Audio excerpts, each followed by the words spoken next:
Hi everyone and welcome to Diamond Cast. We are well underway with the Fall into the Silence campaign, which is out on June the 26th, not long now. Yes.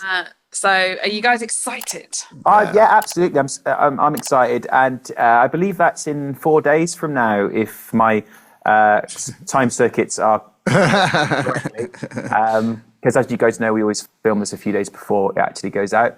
So yeah, I'm super excited about it. And the thing is, like, this has always been a favourite song of mine, of ours.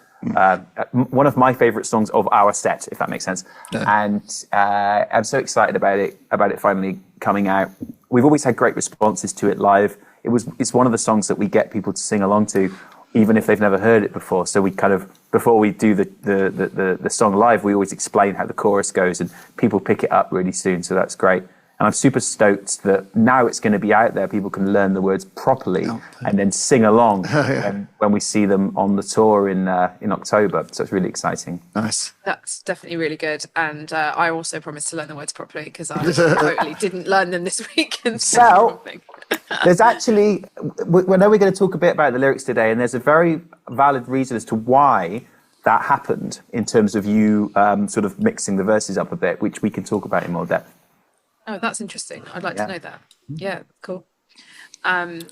So we've got, the video's been edited now. Yeah. Thanks to you guys. Yeah, thank you. Supported it. Yes, thank you so much, guys. I mean, again, we are so grateful that you were able to donate to this cause, and thus we were able to get this great video done. And I think we're going to talk a bit more about the video, but just as an overview, I think we're really excited that we were able to do something a bit different this time from the last, like promo that we did as a band performing, where it was quite grassroots. It was us in a bar with people around watching. It was very real. Through the misery. I mean. Yeah, through the misery. It was literally people with pints and curtains, and it was all very, very real, and it's sort of crammed in the corner of this little club, which reflected the themes of the song. Whereas this, we've gone completely the other way, avant-garde, and gone very conceptual, very abstract, of it being in an abstract space, in a void space as well. So again, we can talk a bit more about that. You're in a void space now, by the looks of things, man. I'm in because I'm on tour, and I've been kicked out of my room because it's checkout time.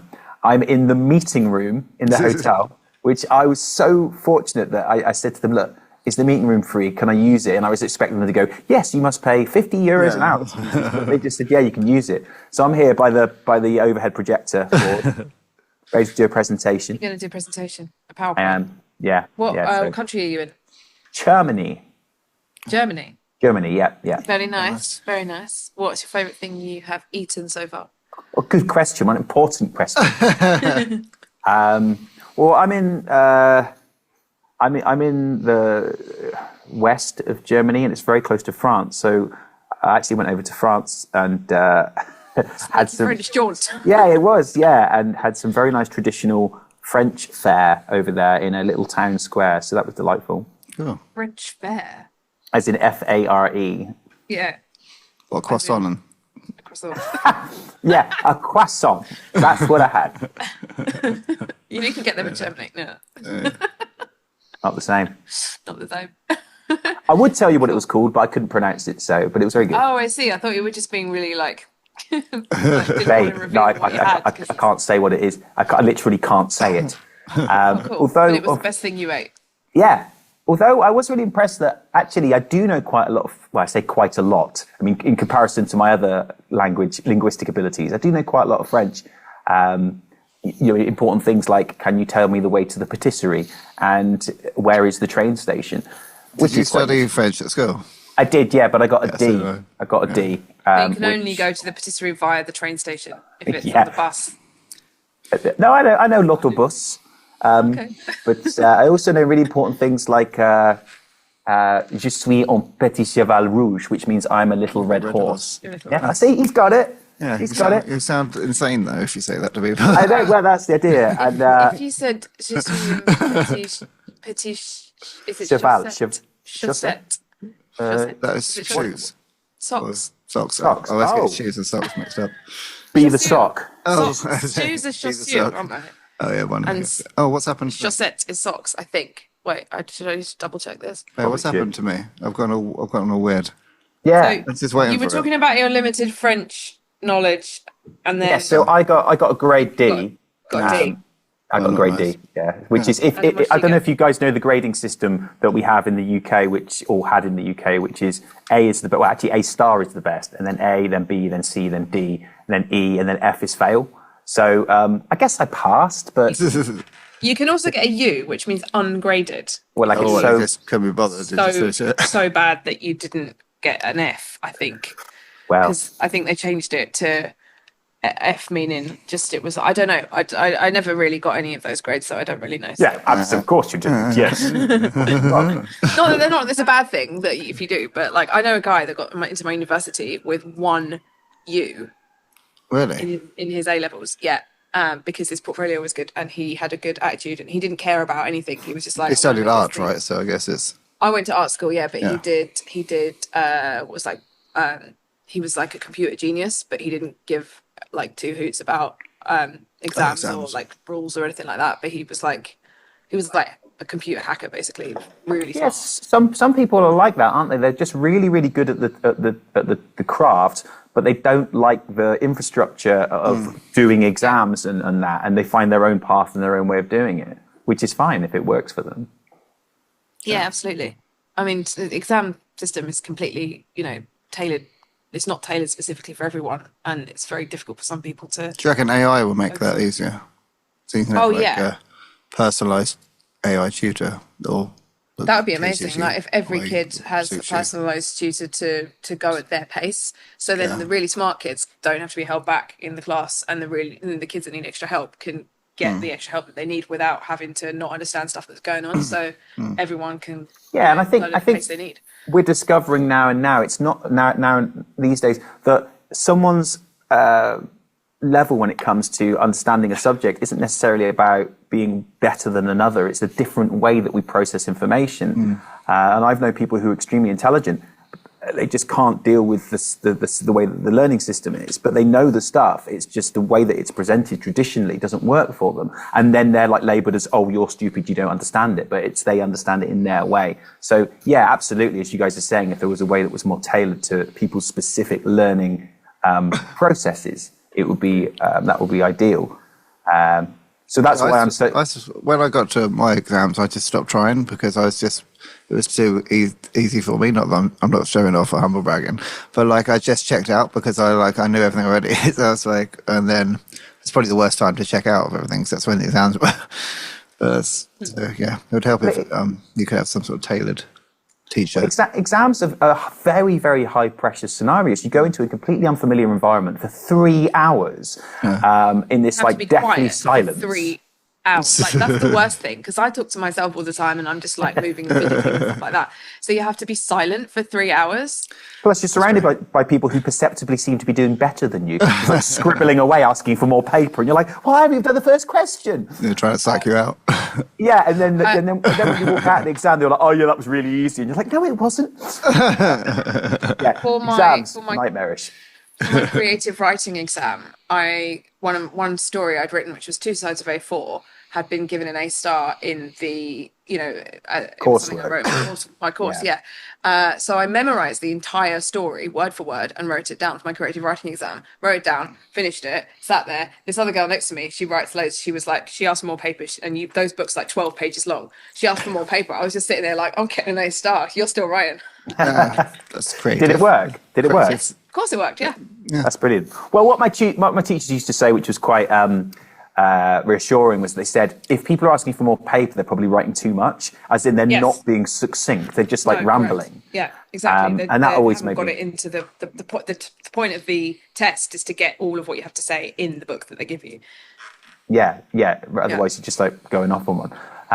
Like we are now. I was about to say that. But yeah, I know it's a good question. I think AI is going to be really good for teaching people at their own pace, and so we might end up with a lot more people who have advantages that the people who grew up when we didn't have. Yeah, which is great that people can learn in their own. Because I think, like what Adam was saying, is that sometimes the system of how the education is presented doesn't inspire you, even though you have the capabilities to do it. It actually isolates you and extra alienates you from the subject. You're like, I'm not interested because it's presented in a way that doesn't work for you. Oh, 100%. They did that with physics at my school. And there was this teacher that just made you copy off the board. Well, that's true. Also, if you get a bad teacher, then it can totally Oh, change your 100%. And it's perception not of. inspiring. And then I work got of to the subject. adulthood and I start reading books about physics and science. And I'm like, what? This is crazy interesting. Why didn't I learn this at school? There's got to be something that you can, particularly as when you're growing up, something that you can relate to in the subject, and you can put it to your own life. If they're talking about like crop rotation in the 14th century, you're like, I don't care. Whereas if they're talking about like, You are. well, I do. I care about it. Is that what they teach you in Bristol then? How to fix a combine harvester. How to fix a combine harvester, how to make cider. With your Yeah. feet. So two right. Yes, how to be the best at apple dunking. What's that, PE or home ec? Good question, good combo. We had one subject. It was called school. But yeah, so we digress again. Let's maybe get back on topic. I like these digressions. That's my favorite thing. But yeah, cool. So okay, like video. So we got a question from Blueberry on the Discord Blueberry Queen saying, how did you come up with the concept for the video? Well, bringing it back to what we were talking about, I think that as you pointed out, Nat, and actually both you and Adam pointed out last time, was that the last few videos we've done have all been very different conceptually. So the first one was very grassroots, us in a room just playing. The second was the intriguing lyric video with a high concept. And then the third one was the live footage video. And now we're doing something which again is a band performance, but it's a lot more abstract. So we're in this void space, we're in this, and I can't remember the order. Did we decide to do that first, or did we decide we want to work with Charlie? And because he has a track record of doing really good green screen stuff, we thought, oh, actually, that plays into what we want to, what could work thematically with this video. So it's one of those kind of necessity is the mother of invention of, right, we've only got a single space to use because of budgets. What can we do that reflects the theme of this song? And without giving too much away about what the music video is going to be, we do very much play into that idea of it being a void space and using that void space in a creative way to create simple emotions, rather than it being an expansive, different locations, different actors kind of setup. Yeah, we managed to get a good balance because we like to do a performance in a video because we play really well and we look cool and stuff like that. So we want to show off that we're actually good musicians and stuff, but we're not like playing, all together like a band. So we're all in our own little void. I agree with that, and I've always been frustrated by high energy music videos where you can't see the musicians playing. Yeah. It's something so nice, the synergy of heavy, energetic music and people playing. And again, as you say, Adam, I think we are all performers who love to perform, and that's one of our strengths, is that we love doing it. So getting that across in camera is important. Say you're good. The best, man. Experienced, let's say. Why are you all in a void of your own? Why are you not together? Well, I guess the song is written very much about that sense of isolation and alienation that is in the lyrics, and that reflected fortuitously in terms of what we had setup-wise. Can you tell us about the lyrics and what they mean? Yes, so this is kind of a sister song to In Venom, because there are a lot of similar themes in there about addiction and the downward spiral that can cause. But I'd like to think that it can be about anything for people that makes them feel alone and isolated. And there's the message in there of trying to reach out to other people and asking the question, is there anybody else out there, or will I fall into the silence on my own in the end of all this? So there are some recurrent themes from Venom about, again, this sense of isolation and addiction, but it can be very much just about any sense of anxiety, of caught in an anxiety loop there. And with the lyrics, and this is why I'm going to talk about what we chatted about earlier, Nat, about why you got those verses mixed up.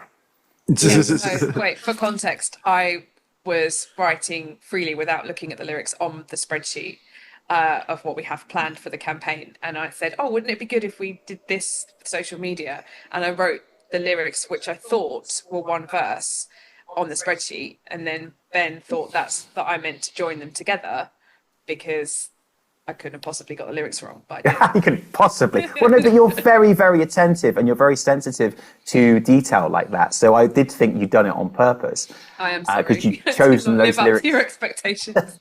You getting those two verses confused is actually I'm not surprised, because what I like to do a lot of time with lyric rhyme is called cross rhyming, where both the verses sort of rhyme with each other in the same place, so you get a nice balance, a mirroring of verse one. So in verse one you've got untold affliction of this apparition, and in verse two in the same place you've got decades of fiction, a soul kept imprisoned. So they sound very similar. I like doing that just because I think it's a bit like creating a sort of hook in itself within the verses. And I like that you can have words that sound the same but have different meanings in the different verses as well. And there's a sort of tidiness to it that works with my spreadsheet mind. So those two phrases are quite similar. So hence I understand why they got a bit mixed up. But I think there's, with both those phrases, so you've got untold affliction of this apparition and decades of fiction, a soul kept imprisoned. You've got both the sense of time, a long expanse of time has passed. So the word untold can, on the one hand, be something that is so huge and overwhelming that it's hard to speak about, but also it can mean a long time, the untold tales that are very, very, very long. And then you've got the word affliction, so struggle. And then in verse 2, you've got decades of fiction, a soul kept in prison. So you've got a sense of a long amount of time of not really being able to speak your truth and being stuck in an isolated environment where you feel you've been there for many, many years. And that's very much what this song is about. It's about that sense of being caught in this spiral of many years and not being able to reach out and make contact with other people. And is it going to take you to a place where you just fall into the silence of complete isolation? With this song, it doesn't necessarily have that specific answer of like Through the Misery does. However, there's lots of questions. Yeah, there's lots of questions. When we talk about it live, when we perform the song, we really reinforce the idea of how important it is to have people around you, a finite, I think, group of close people around you that you can reach out to and talk to in times of struggle, rather than having 1,000 friends that you don't really know. It's like having those people you really rely on, and how we encourage people to have that connection with other people. And I think that's something that we're hoping to encourage with what we're doing with the band as well, with Discord, with this that we're doing now. And I've seen some really positive comments from people about how they look forward to getting onto the chat each week to reconnect with people, and also having that resource in the Discord to go in there at any time. And there's people there that they can relate to and they can connect with. And I think that's really important. So even though Falling to the Silence doesn't specifically have the same kind of solution-based aspect that Through the Misery has, we talk about it and we allow it to be a space that can give people that sense of catharsis. With the album, there are more songs that have, and I think we've talked about this before, that start off posing a question of something that is a struggle and then offering a solution at the end, which develops throughout the story of the song. Whereas this previous one was at a time where we sort of were more focused on the feeling of the challenge rather than what is the solution. Yeah, it's funny because it's our new single, but we wrote it quite a few years ago. So. Yeah. And I think this is the only time, probably the last time now, that we're going to release a song that isn't something more immediate that we've been working on.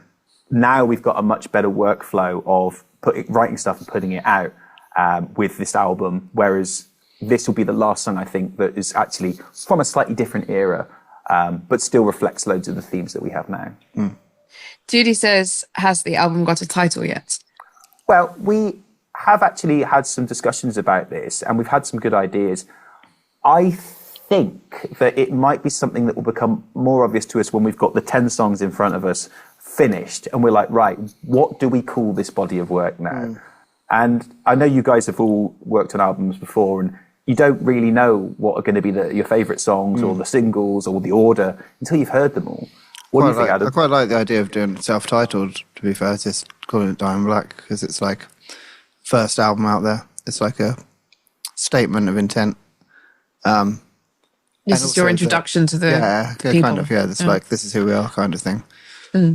But we haven't decided yet, no. Yeah, I mean, that's a solid idea because it encapsulates the body of work in a way that, this is synonymous with who we are. This is our first album.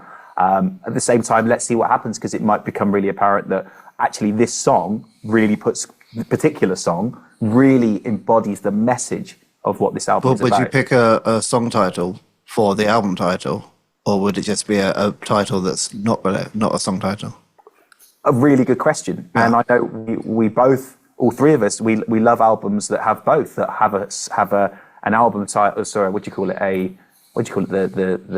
The album, the song that has the album name, the title track, and also ones that have a name that is nothing on the album. Maybe it's a lyric pulled out, or it's nothing to do with it. I think both are really good in artistic, and it's a really good opportunity to, in an artistic manner, put across your band's meaning and your band's connection and message as well. So let's see. I mean, we remain open-minded. Well, a bit of as behind the scenes. We were originally intending on calling it Dark Anthems because they are all going to be dark anthems. But then the song The Dark Anthems is not going on the album because we've released it already.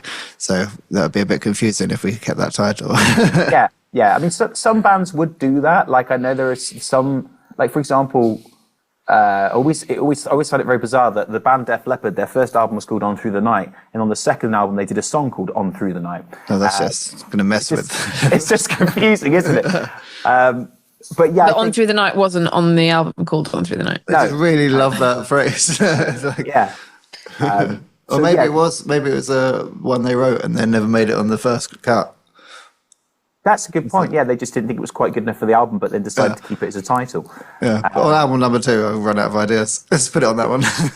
yeah, it could be it. So I think now it's, particularly with like search engines and stuff, it's probably kinder to yourself to go, hey, let's not confuse people. Well, that's why I quite like being self-titled, calling it Diamond Black, because that helps with the algorithms and search as well. So which is all things. Really important. Stuff, Well, so the answer is we don't know. Because also nowadays, so Def Leppard didn't have this problem, but nowadays you've got to be like sensitive to what the search engines will pick up and not pick up because it's already another phrase. Well, and that's something that I think that we've been pretty good with our song titles, is having song titles that nobody else has. And even if that's just like adding a word here and there, to make it different, to make it stand out, because you'll get loads of albums, you'll get so many tracks on Spotify that are called, or whatever platform that are called something, like I Miss You or Last Year or whatever. Whereas I think we add a few words here and there that make it like you can only find our song if you type this in, which I think is cool search engine wise, but also quite cool as a statement as a band artistically, that we are not reliant on just kind of the same old titles. We try and think of them more as little episodes of a TV show. They've got quite striking names. Through the Misery was called The Misery up until right near the end of the thing. Yeah. And we thought it was better because it explains the song more, but also it's better because it's more unique. Both, and it actually said the message of the song in the title in a more ambiguous way. It was like moving through a difficult time. Also, we had like songs like Sorrow and The Misery and all things like that. So it's a bit depressing. But also, just if you call it The Misery, it has a different meaning to Through the Misery. Because the misery is like, oh God, the misery. Whereas Through the Misery is like, oh, okay, there's a what do you call it, like a sun ray at the end of a storm. Well, the misery is a static state, isn't it? It's just this thing. Whereas Through is active. It's interacting with it. Moving it. So, and that was like you said about the Fall Into Science lyrics as well. Like the was it that? No, you just said something a minute ago about moving and the state of moving. Did I? This was actually about time. Yeah. But this was actually, Adam, this was your stroke of genius that came right at the last minute. We were actually doing the artwork and you were putting the title, The Misery, below it. And we even had, do you remember we had Only You in brackets? Because that was like one of the vocal hooks. Only You. I think on one of our B-sides, there's the the Misery, Only You, Threadbare version or something like that. That's right, yeah, and we had that in brackets. And as you pointed out at the time, Adam, it sounded a bit more like it was like a love song or something, or a song about unrequited love, rather than it being about personal struggles. So at the last minute, I think you were like, hey, what do we call Through the Misery? And it was just like light bulb, really good. Nice. Okay. Cool. Yeah. Every single time I log into Dropbox, when something is only shared with me, it says only you next to every single file. And all I hear is Through the Misery, like that hook the whole time. So I don't know if that works on Google Drive and stuff, but I'm sure that everyone who's heard the song, when they log into Stead, they see that. I never thought unshared about that. item. Really? Oh, it's going to get you now. Yeah, no, I won't be able to unsee it. Yeah. Cool. So I don't know if you know this yet, but Emma says, which upcoming songs are you most excited to release? Because you just said you don't know that apart from Fall into the Silence, obviously. Damn, that was my answer. But you said about not knowing what are going to be the singles yet, and until you've got them all in front of you. Yeah, so we've got about 4, maybe 5 of the songs like mixed-ish for the album. And like we keep adding like layers and improving them, and like being like, do we need this bit? Can we move that around? So they're not like 100% done, even though we've recorded them. So it's hard to guess what ones are going to be like the singles, because they're not all at that stage. And like some ones, they sort of go up and down. Like ones that I thought weren't like the best song that now sounds so wicked that I'm like, that's fucking banger. So it's like it's hard. We have to wait till they're all finished, I think. Absolutely, yeah, and it does seem that each song that we next approach, like the one that we've been looking at today, it's like, well, now this is the best song. Yeah, well, that is the best song. Is that why you were so nervous to hear the first mix? Yeah. Because it's so important to you. Yeah. This is your favourite one, isn't it? Yeah. This is your favourite one. Yeah. It's really good, this one. I really like this one. Yeah. I know you mentioned the title of it yesterday, and I thought, I really like that one. Yeah. I like that it made you nervous, because it just shows how much you care about it. Yeah, actually. Yeah, it sounds really, It's really good. It's better than not being nervous. I totally know that feeling, though, of like, oh God, please be good. Well, we had it done as like a really coherent demo, and then Vincent put his drum part on it, and it's got like this really crazy fucking drum rhythm on the verses, and I was like, oh my God. But then after listening to it for a while, it's like so much cooler. So it's like sometimes you have to get used to the changes, and then you can be like way up which direction is better. But sometimes the first listen, you're like, what the fuck?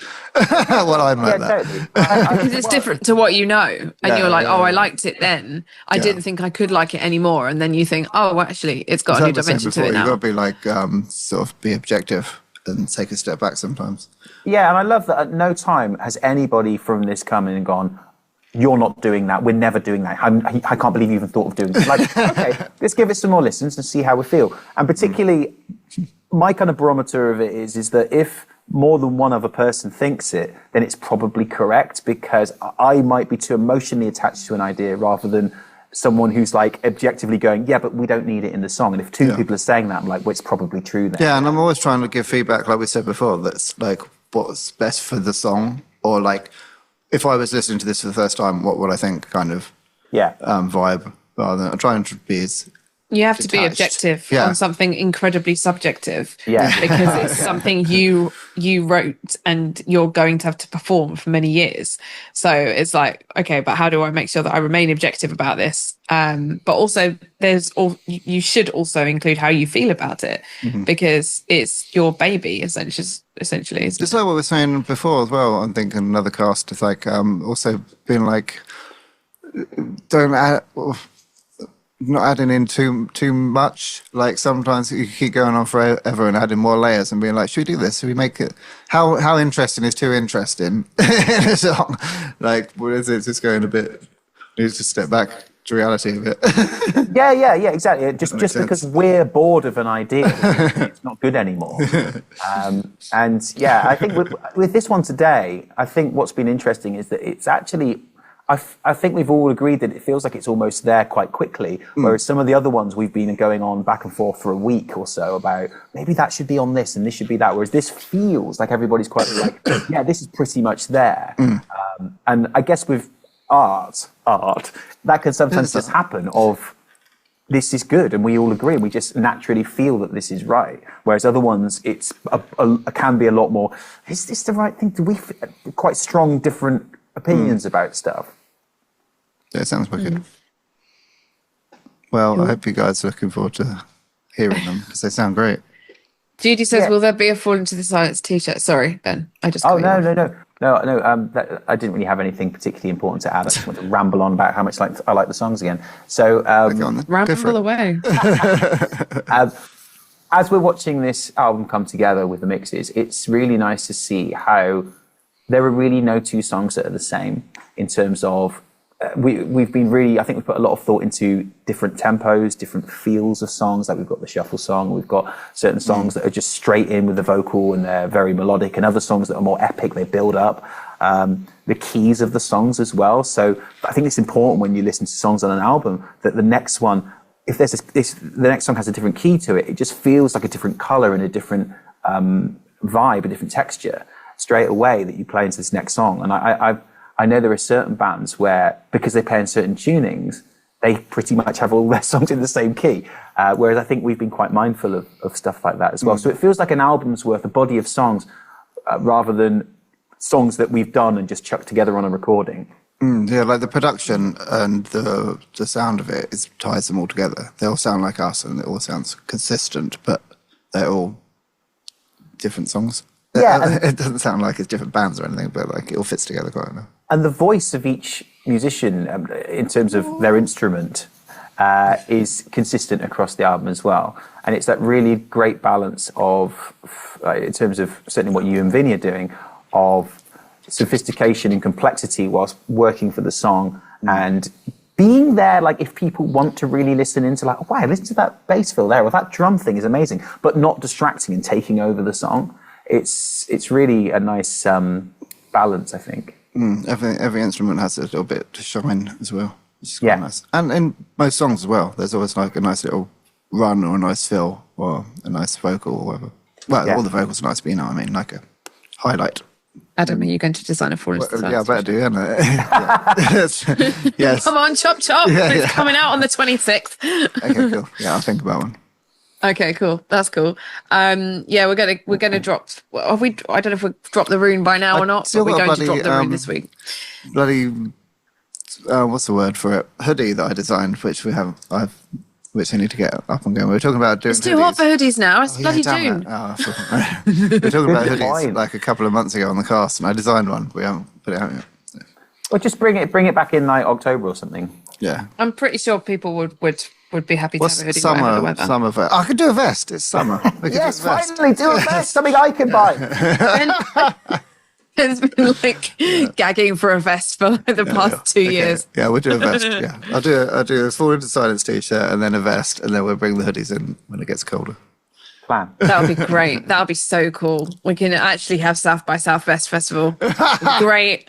We can do like lots of you can do the modelling for it, Ben. We can put it in the store with you modelling it. Buff. Oh, indeed. Cool. So this week we asked you at home, we launched a particularly poignant question, which was, are you out there? Obviously the main theme of Fall Into the Silence. And we got some responses from it that were really nice. And it's a really nice sort of thing to kind of join people together in a community. And I think, Ben, you mentioned earlier about about are you out there being the main hook of the song, but also something. I'm rambling. Can you just say please? No. The main. If we want to just cut that bit, I mean, the main hook of the song is there anyone anywhere, which is essentially another way of saying, are you out there to anybody, right? So that being the key theme, Nat, you had the great idea of making that something that we can ask to our community and help people connect through that. And people have sent us some nice things. So in the interest of, because we did also say on social media, like if you want to remain anonymous, we will respect your anonymity, but let us read out if with permission. So one person said, sometimes things come into your life at just the right time. I only discovered Diamond Black a few months ago. Coincidentally, as you began the mental health month of Diamond Casts. I've personally been feeling very anxious over some life-altering decisions I'm facing. Listening to the open DB discussions about mental health and joining the Diamondbacks community has been extremely helpful. I've even watched some of the mental health casts a second time for the coping tips. And awesome. they said, I don't want to read anything that might identify who they are. But they said that they were so touched to see the reel that you posted today, reaching out to offer words of support to fans. I'm immensely grateful for Diamond Black for the motivating music you've created, the inspirational ideas to cope with challenges, and just to be part of your community. Brilliant. That's exactly what we want, isn't it? That's you. really what we want. So thank you for those absolutely beautiful words. Oh, lovely. It's really nice, yeah. And welcome to this community. It's really nice to have you. Yes. Another fan says, I am out there. Again, I'm not going to say who it is or any identifying parts. So I'm omitting some of it. So I'm sorry. That's just for the privacy and respect. Music is important to us. It's brought us together and has been the glue in our relationship for a very long time. I'm also out there for my friends, old and new. Ben supported me to stop my alcohol consumption. I did it myself, but he was out there for me because I asked. He inspired me. Being out there to me just means listening and supporting. Just ask and I'll try to be out there for you. That's lovely. Amazing. That's so good. That's so good. That's really lovely. Thank you, guys. Nice. Thank you, guys. And yes, another fan says, this is most certainly going to take some serious contemplation. To attribute answers to the questions will require a particular and conscious choice of reply and shall be true and forthcoming, however emotionally painful they may be. My story is not for those who choose not to listen. This is a wonderful thing to do, and I hope you accomplish the goal set. Working in psychology, I wholly appreciate what you guys are embarking upon. Nice. Well, it's really good that people are connecting like this. Yeah. And I actually recently learned a quite simple technique for helping with sense of anxiety in the moment, which is just to do with breath. Okay, so what you do is you inhale, and I read that you should do it for 12 seconds, but that's quite a long time. So for maybe like 8 to 10 seconds, and then you hold it for about 2 seconds, and then you exhale for 4 seconds. And what that actually does is it oxygenates your body and your brain, and it calms down your amygdala. So it's something that you can very physically just do. And it can be quite empowering. You just do it rather than, and it physiologically calms you down rather than it being something where you're like, right, I've got to be calmer. How do I do it? All these different meditations and writing exercises. This is, you can just do it in the moment. And I found that I've been doing that more and more on a daily basis. Well, if I just have like 5 minutes at the bus stop or whatever, I think, oh, I'll just do that exercise now. And it's actually really helped me, because a lot of the time I have this just sense of unease, this heart palpitation and like this sort of unease and this sort of sick feeling in this heart. And I don't really know why. I just feel like under pressure, panic. And doing that breathing can really help just reset. And as I said, it's something you can just do. And yeah, I find that to really help. So I'd recommend that 10 seconds or so or as long as you can do without feeling uncomfortable, 2 seconds holding and then 4 seconds exhaling. You're doing it now, Natalie. Oh, 2 seconds holding. Yeah. I did 10. If I could breathe in for 10 seconds, I'll burst. You just do it really slowly, because what we tend to do is we go 6. It's like you can do it real slow. It's not like trying to get rid of hiccups. Yeah, you do it really slow. You feel your entire diaphragm filling up. And it kind of grounds you a bit. Sorry. Didn't you have a woman that was teaching you to do this, some sort of tapping therapy? Tapping, yes. So basically it was different parts of the face and the neck that you do tapping on, and at the same time you sort of say affirmations like I really don't want to get this wrong, because I can't remember what it was. So I did her. She's got an app, and you can do this app, and it sort of plays you a sequence where you can just kind of, it's called rapid tapping, and you tap on your face, and you tap kind of here, and then you tap here, and then here on your chest. And then by doing that, like for a couple of minutes in the morning and stuff, it kind of grounds you. And at the same time, you can say things like, I will be confident today, or I will make the good decisions today, or I will feel affirmations. Yeah. And if the more you drum it into yourself, literally, I don't know the science behind it, but I've done it a few times, and I've been to one of my sessions before, and I felt really, really energized afterwards. I don't want to say empowered, because I didn't have anything particularly unempowering to do that I didn't feel powerful enough to do. But I did feel really energized and slightly euphoric after. That's brilliant. So yeah, I mean, a lot of people I was with in that session did feel empowered to deal with it. That's great. And I think it's something that's called EMDR, or that's another version of it. And it's something that people at home, do make sure you get someone professional to help you with it, because it is really effective. We don't really know exactly how it works enough to explain it. So do get some professional help. Put a link to her app in the YouTube though, so that people can go and find it, because that's much better than me trying to explain it. And I don't want to do it wrong. I'll do that when I edit the video. Cool. Okay. Cool. Nice. Then so before we go, because I know, Ben, you're going to get kicked out of that room in a minute. Project Use is coming in next. Run away. It's getting around chasing with the lightning bolt. So we've got next cast will be a live one if Adam can get Streamlabs, Yards, I think. Yards in a row, which is going to be good. It outside. Not the lab anymore, in the yard. Get your yardie out. Well, he says a bit cider. He says a bit West Country. StreamYard. We use StreamYard. Yard, they learn how to make cider with their feet. Exactly. Cool. And so that's going to be fun. On Thursday the 26th.